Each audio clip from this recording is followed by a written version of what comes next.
बीस पंथ और 13 पंथ का विवाद सुलझाने के लिए अनेक लोग अनेक साधुओं के पास प्रश्न पूछते हैं, पर इनका सच्चा सच्चा उत्तर देने वाला साधु उनको बड़ी मुश्किल से मिल सकता है। प्राय साधु इनमें से किसी एक पंथ के पक्षधर होने के कारण वे इस विवाद का सही समाधान नहीं दे सकते हैं। उसके लिए निष्पक्ष साधु की आवश्यकता है। ऐसे साधु की आवश्यकता है जो सत्य महाव्रत का केवल उच्चारण नहीं पालन करता हो। जो सत्य महाव्रत का पालन नहीं करते वे पंथ प्रेम के कारण अपनी बात में कुछ मिथ्या बातें मिलाकर ही अपने पंथ का समर्थन करते हैं। जैन धर्म में मूलतः कोई पंथ नहीं था, ये बात सुप्रसिद्ध है। पंथ का प्रारंभ हुआ विक्रम की 17वीं सदी में। 1683 में आगरा में एक श्वेतांबर पंडित बनारसी दास ने 13 पंथ की स्थापना की। ये पंडित बनारसी दास श्वेतांबर परंपरा के खरतर गच्छ में हुए भानुचंद्र जति के शिष्य थे। भानुचंद्र जति के पास ही इन शास्त्रों का अध्ययन किया था।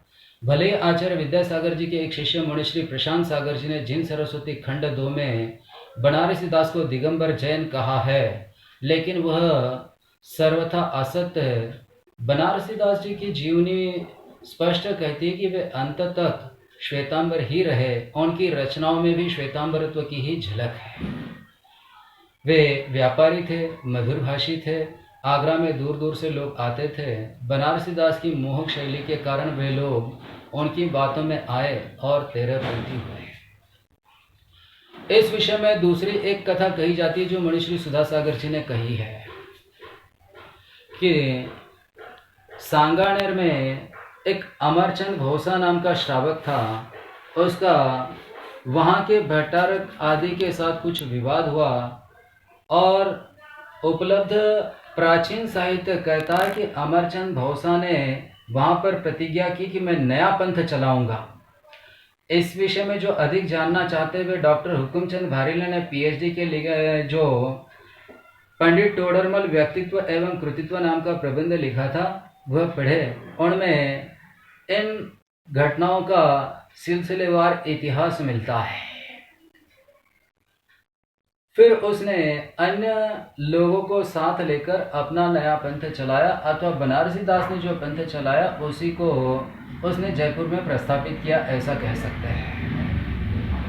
मुनिश्री प्रमाण सागर जी ने जैन धर्म एवं इतिहास नाम की पुस्तक में पंथ भेद का इतिहास भी लिखा। उसमें कहा है कि विक्रम संवत 1683 में पंडित बनारसी दास ने एक नए पंथ की स्थापना की जो 13 पंथ इस नाम से प्रसिद्ध हुआ। जब यह पंथ 13 पंथ नाम से प्रसिद्ध हुआ तो उसके पहले से जो परंपरा चलती आई थी वह परंपरा 20 पंथ नाम से कही जाने लगी। इससे क्या सिद्ध होता है? इससे यह बात सिद्ध होती है कि बनारसी दास या अमरचंद घोषा ने प्रस्तापित किया हुआ नया पंथ 13 पंथ है और जो पुराना था वह 20 पंथ है। हालांकि इनको 13 पंथ और 20 पंथ क्यों कहा गया इसके विषय में कोई भी उपपत्ति उपलब्ध नहीं है, पर उस समय के कुछ वर्षों बाद एक काव्य लिखा गया था या उस घटना का वर्णन किया गया था। उसमें यह कहा गया है कि पहले से चल रही 13 बातें उठाए जाने से इस पंथ को 13 पंथ कहा गया। जो बातें 13 पंथ में से हटाई गई उनमें दो तीन बातों के लिए मैं आपको बता दूं। 13 पंथ में दीपक जलाना हटाया गया, अर्थात दीपक जलाना बंद किया गया।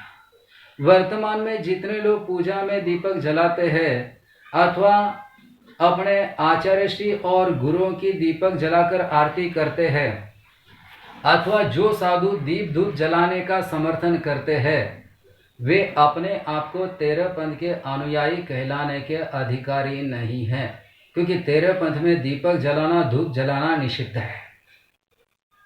अब आप लोग सोचिए आप लोगों को दीपक से आरती करना मान्य